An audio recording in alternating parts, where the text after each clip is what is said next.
Hello students, welcome in my YouTube channel EduChange.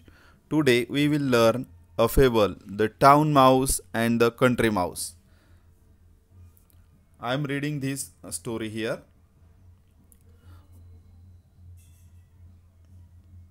Once upon a time, a town mouse went on a visit to his cousin in the country.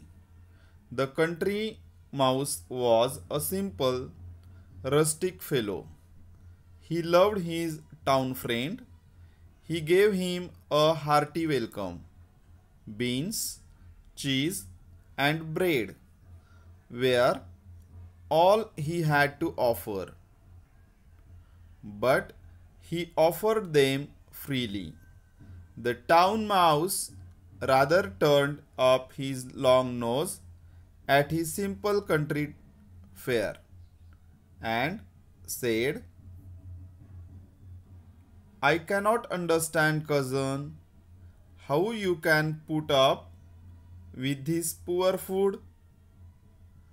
But of course, you cannot expect anything better in the country.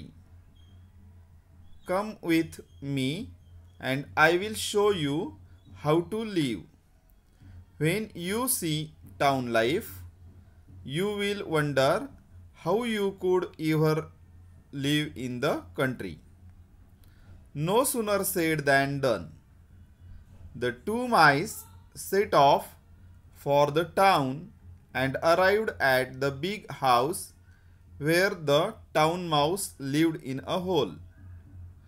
"You will want some refreshment after our long journey," said the polite town mouse, and took his friend into a grand dining room. There they found the remains of a fine feast. Soon the two mice were eating up jellies and cakes and all that was nice.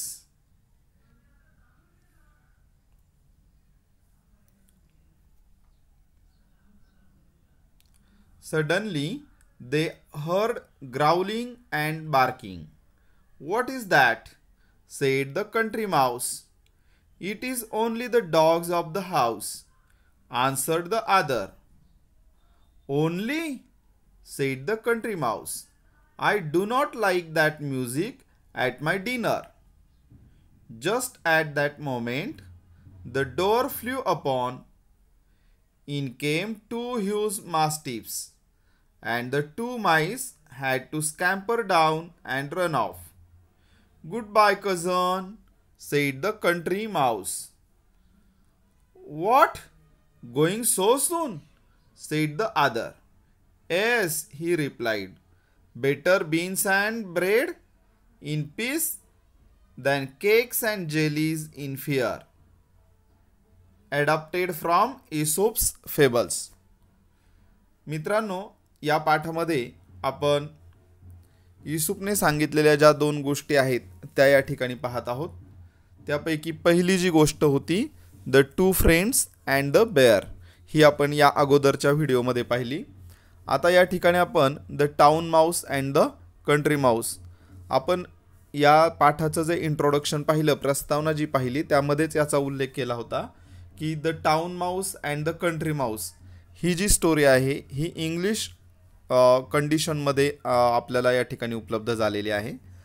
आणि त्यामुळे इंग्रजी किंवा English लोकांची जी वागण्याची पद्धत असते त्याचा प्रभाव आपल्याला या पाठातील जे कॅरेक्टर्स आहेत, उंदरांचं या ठिकाणी वापर केलेला आहे, दोन उंदीर या ठिकाणी वापरलेले आहेत. आणि या पाठातून आपल्याला ग्रामीण जीवन कसं सुखी, संपन्न आणि शांततापूर्ण असतं आणि शहरातलं जीवन कसं धकाधकीचं, भीतीने भरलेलं असतं, हे आपल्याला या ठिकाणी पाठातून दाखवलेलं आहे. So here some new words are there, we will see. Cousin, cousin म्हणजे रिलेटिव्ह. तर कझन हा शब्द बऱ्याच ठिकाणी मामे भाऊ, आत्ते भाऊ किंवा चुलत भाऊ, बहीण यांच्यासाठी हा कझन शब्द वापरला जातो. CUSIN, कझन, अ रिलेटिव्ह, नातेवाईक. ठीक आहे. त्यानंतर कंट्री. आता कंट्री हा शब्द रुरल एरिया, ग्रामीण भाग. And area outside a city or town. आता टाउन आणि सिटीमध्ये काय फरक आहे, तर टाउन म्हणजे मोठं गाव थोडक्यात, सिटी म्हणजे शहरच अगदी, आणि कंट्री किंवा कंट्री कशाला म्हणायचं तर खेडेगाव किंवा ग्रामीण भाग. ठीक आहे. पुढे rustic. Rustic that means rural म्हणजे ग्रामीण किंवा खेडवळ. ठीक आहे. लिव्हिंग इन अ विलेज, खेड्यामध्ये राहणारा. त्यानंतर फेअर. फेअर म्हणजे फूड, अन्न. ठीक आहे. पुढे काय दिले पहा, रिमेन्स. रिमेन्स म्हणजे शिल्लक राहिलेलं, लेफ्ट ओव्हर पार्ट्स. ओके. एखादं मोठं जेवण घेतलं आपण आणि त्या जेवणातले काही भाग आपण खाल्ले नाही, तर ते आपण शिल्लक ठेवतो, त्याला म्हणायचं रिमेन्स. ओके. इथे सांगितलं guess the meaning of turn up his long nose. Turn up his long nose म्हणजे नाक मुरडणे. ठीक आहे.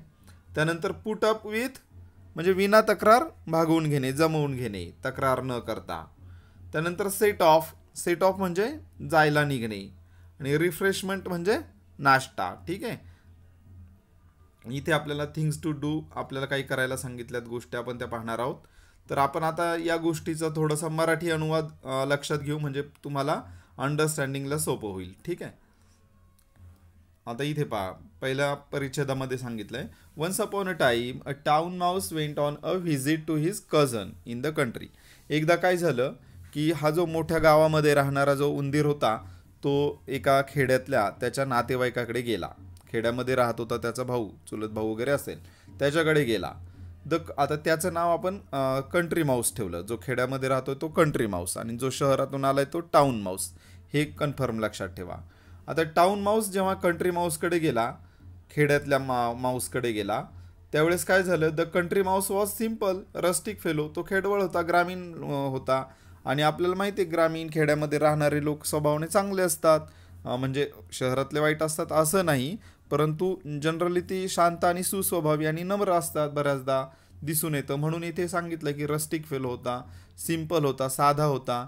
He loved his town friend. त्याचा जीव होता त्याच्या शहरामध्ये राहणारा जो त्याचा फ्रेंड होता, टाउन फ्रेंड, तर त्याच्यावर त्याचा जीव होता. He loved his town friend. He gave him a hearty welcome. त्याने खूप त्याचं हृदयापासून अगदी हार्दिक स्वागत केलं त्याचं. बीन्स, चीज अँड ब्रेड हे पदार्थ त्याला खायला दिले. आता बीन्स, चीज आणि ब्रेड हे मी सांगितलं ना तुम्हाला की लोकल सिच्युएशन जे आहे, की हा इंग्लिश भाषेचा प्रभाव किंवा इंग्लिश वातावरणाचा प्रभाव या गोष्टीवर आहे, म्हणून तिथले खाद्यपदार्थ सुद्धा पहा, बीन्स, चीज आणि ब्रेड असे पदार्थ आलेत. ठीक आहे. आता हीच गोष्ट जर आपल्या भागामध्ये घडली असती तर आपण त्याचा उल्लेख भाकरी, कालवण असा या पद्धतीने त्या ठिकाणी अन्न आलं असतं. ठीक आहे. त्यानंतर पहा, किंवा वडापाव आला असता किंवा इतर काही आलं असतं. ठीक आहे. आता पुढे पाहू, where all he had to offer. त्याच्याकडे जेवढं काही होतं ना तेवढं त्याने ऑफर केलं, त्या मित्राला आपल्या दिलं. शहरातून आलाय, मोठ्या गावातून आलाय म्हणून. But he offered them freely. परंतु देताना त्याने मनामध्ये कुठलीही संकोच ठेवला नाही, त्याने अगदी मोकळेपणाने त्याला खायला दिलं. The town mouse rather turned off his long nose at the simple country fare and said. आता हे काय झालं, टर्न, हा जो टाउन माऊस होता ना त्याने ते नाक मुरडलं. अरे हे काय खेड्यातलं अन्न, हे काय वाढले, मला बीन्स दिले, चीज दिले आणि ब्रेड दिले, हे काय एवढं लई.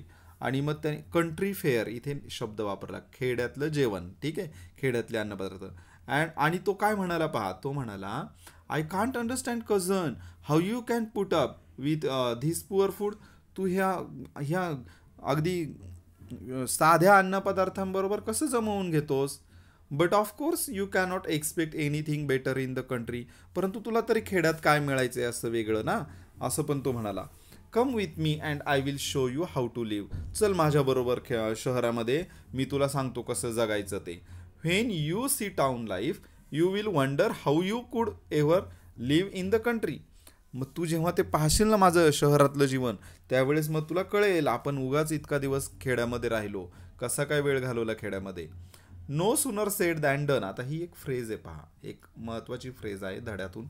We all are learning English language, so it is our duty to underline and duty to collect these types of phrases which are properly used in English language. Okay, because we have to become native speaker, we have to become like native speaker. Okay, म्हणजे आपण जणू काय ते लोक इंग्रजी कसे बोलतात, England किंवा स्कॉटलंड या भागातले जे इंग्रजी बोलणारे लोक असतात तर ते कसं बोलतात त्या पद्धतीचं इंग्रजी आपलं यावं असं अपेक्षित आहे.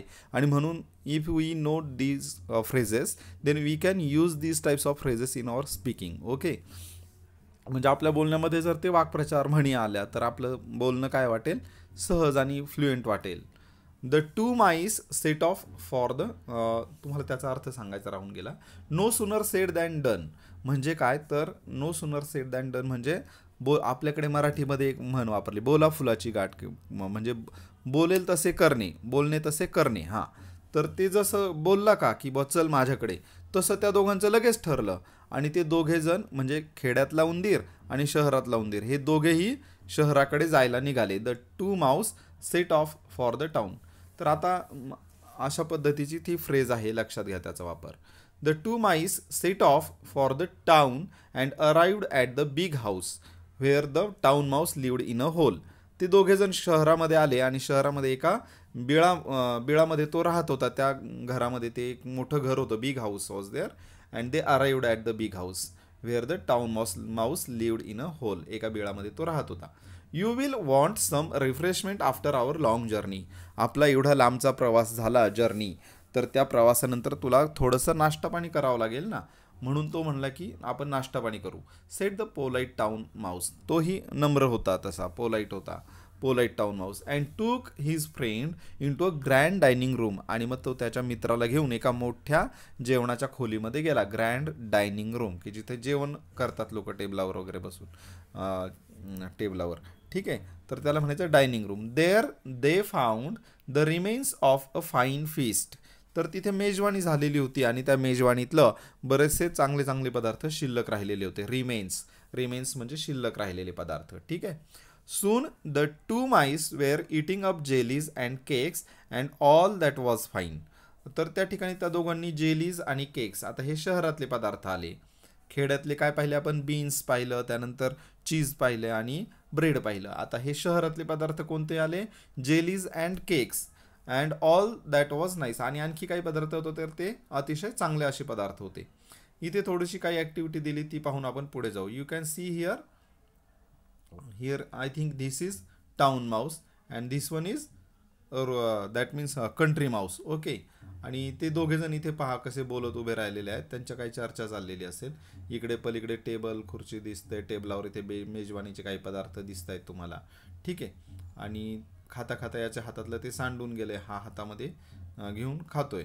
ठीक आहे, आता इथे थिंग्स टू डू काय म्हटलंय, describe some features of country life and town life. तर तुम्ही एकमेकांच्या बरोबर शेअर करा की कंट्री लाईफ म्हणजे खेड्यातलं जीवन कसं असतं, त्याची काय वैशिष्ट्ये असतात, टाउन लाईफमध्ये काय वैशिष्ट्ये असतात, शहरातल्या लोकांचं थोडंसं निरीक्षण करा, ग्रामीण भागातलं निरीक्षण करा आणि एक फरकाचे साधारण 5-5 मुद्दे लिहा की ग्रामीण भागामध्ये काय फरक जाणवतो आणि शहरी भागामध्ये काय फरक जाणवतो. त्यानंतर इथे काय दिलं आहे, rewrite the story using human characters and making other appropriate changes. तर तुम्हाला काय करायचं, ही गोष्ट लिहायची, परंतु गोष्टीमध्ये तुम्हाला आता इथे ह्युमन कॅरेक्टर्स घ्यायचे आहेत. मग तुम्हाला 2 मुलं घेता येतील रिलेटिव्ह आणि त्या मुलांची नावं ठेवावी लागतील. मग एक खेडेगावातला मुलगा, एक शहरातला मुलगा, अशा पद्धतीने तुम्हाला जर शक्य झालं तर तुम्ही ती गोष्ट लिहायची आहे इंग्लिश भाषेमध्ये. ठीक आहे. And making other appropriate changes, त्या अनुसार तुम्हाला इतर काही जे बदल करायचे आहेत ते बदल तुम्ही करू शकता. What is the meaning of only. Only म्हणजे काय, तर ओनली म्हणजे फक्त. ठीक आहे, फक्त, ओनली. तर या ठिकाणी आपण इथे हे पान पाहिले. आता we are moving further here. Suddenly they heard growling and barking. तर त्या दोघांचं जेवण चाललं होतं शहरातल्या त्या डायनिंग हॉलमध्ये, मोठ्या घरातलं जे डायनिंग हॉल होता त्या डायनिंग हॉलमध्ये दोघांचं जेवण चाललं होतं आणि तेवढ्यात त्यांच्या कानावर दे हर्ड ग्राउलिंग. ग्राउलिंग म्हणजे गुरगुरणे आणि बार्किंग म्हणजे भुंकणे. तर हे गुरगुरणं आणि भुंकणं त्यांच्या कानावर पडलं. तर तो काय म्हणतो, कंट्री माऊस म्हणजे खेड्यातला उंदीर, तो म्हणतो व्हॉट इज दॅट, हे काय आहे. तर शहरातला उंदीर त्याला म्हणतो it is only the dogs of the house. काय नाही, ती घरातलेच कुत्रे आहेत मोठमोठाले. तर असं म्हणला. आन्सर्ड द अदर, त्या दुसऱ्याने उत्तर दिलं. Only sed the country Mouse. Here you can C only. आता ओनली फक्त म्हणजे थोडक्यात त्याला असं म्हणायचं की हे फक्त याला तू फक्त म्हणतो ओनली. अरे म्हणतो इतक्या घाई गडबडीत किंवा इतक्या आवाजामध्ये जेवणाची आपल्याला सवय नाही. म्हणजे आता कसं असतं ना, खेड्यामध्ये आपण शांततेत असं विना धावपळ छान जीवन जगत असतो, म्हणून ते कंट्री माऊसला खटकलं आणि म्हणून त्याने एक्सक्लेम केलं की ओनली. तो पुढे काय म्हणतो, I do not like that music at my dinner. माझ्या डिनरच्या वेळेस मला असं संगीत काय ऐकायला आवडत नाही. पहा त्यापुढे पहा, just at that moment the door flew open. आणि तेवढ्यात काय झालं, दार उघडलं. त्या हॉलमध्ये जिथं ते जेवण करत होते त्या हॉलचं काय झालं, दार उघडलं. In came 2 huge mastiffs. आता इथे मास्टिप्स शब्द आलाय, त्या ठिकाणी 2 मोठे मास्टिप्स आले. मास्टिप्स म्हणजे डॉग्सच आहेत. इथे you can see here the meaning of mastiffs. Big dogs of a special breed. एका विशेष जातीचे, ब्रीड म्हणजे विशेष जातीचे जे डॉग्स असतात मोठे, तर त्यांना म्हणायचं मास्टिप्स. आणि इथे ह्यूज, ह्यूज म्हणजे व्हेरी बिग. ठीक आहे, हे शब्द पाहिले आपण. आता and 2 mice had to scamper down and run off. त्यांना तिथून पळून जावं लागलं त्या दोन्ही उंदराला. इथे माऊसचं अनेक वचन दिले पहा, माईस. लक्षात घ्या माऊस. आता ते इरेग्युलर आहे पहा, तो जो चेंज आहे सिंग्युलर आणि प्लुरल हे इरेग्युलर फॉर्ममध्ये आहे. Mouse mice. They had to scamper down and run off. त्यांना तिथून पळून जावं लागलं. पळताना काय झालं पहा, good bye cousin said the country mouse. तो खेड्यातला उंदीर त्याला म्हणाला गुड बाय कझन. त्यावर काय म्हणाला तो, व्हॉट गोईंग सो सून. इतक्या लवकर चाललास तू. तो दुसरा म्हणजे शहरातला उंदीर त्याला म्हणाला. तर तो काय म्हणतो खेड्यातला उंदीर इथे पहा, S he replied, better beans and bread in peace than cakes and jellies in fear. अरे म्हणाला, मी शांततेमध्ये जे बीन्स बीट आणि आपलं जे ब्रेड खातो ना, ते मला खूप चांगलं आहे. बेटर ते खूप चांगलं आहे than cakes and jellies in fear. इथं केक आणि जेली खातोयस आणि भीतीमध्ये खातोय. इतकी मोठी भीती तुझ्यावर असताना ते काय सुख लागायचं आहे, म्हणून मी आपल्या खेड्यामध्ये जातो. You can see here adapted from Aesop's fable. तर इसूपच्या ज्या फेबल आहेत, ज्या दंतकथा आहेत इसूपने सांगितलेल्या, त्या दंतकथेतून ही गोष्ट घेतलेली आहे. And also we have learn this story in English style. Okay, so you can also find different stories on Google. I think we have finished here all those points. One thing is remaining, discuss what is better, country life or town life, why. तर इथे तुम्ही थोडासा विचार करा की शहरातलं जीवन चांगलं की खेड्यातलं जीवन. आता व्यक्ती तितक्या प्रकृती असतात, काहींना खेड्यातलं जीवन आवडतं, मग त्यांनी सांगायचं खेड्यातलं जीवन का चांगलं असतं, आणि काहींना शहरातलं जीवन आवडतं धावपळीचं. तर किंवा मग ते शहरातलं झगमगाट असतो त्याला काही जण भुलतात. तर अशा पद्धतीने कोणाला ज्यादा जे जसं आवडेल त्याने त्याचं समर्थन करण्यासाठी एक 5-5 मुद्दे लिहायचे आहेत. इथे एक प्रश्न दिलाय पहा, what does the country Mouse mean by only. आता इथे कंट्री माऊस जो म्हणाला इथे की ओनली, तर त्याला तिथं नेमकं काय म्हणायचं होतं, तर त्याला ते म्हणायचं होतं की फक्त असं, म्हणजे त्यानं जोर देऊन म्हटलंय ते की त्याला थोडक्यात जेवताना झालेला गडबड गोंधळ त्याला आवडत नव्हता, हे त्यातून आपल्याला समजतं. So we have finished here the story.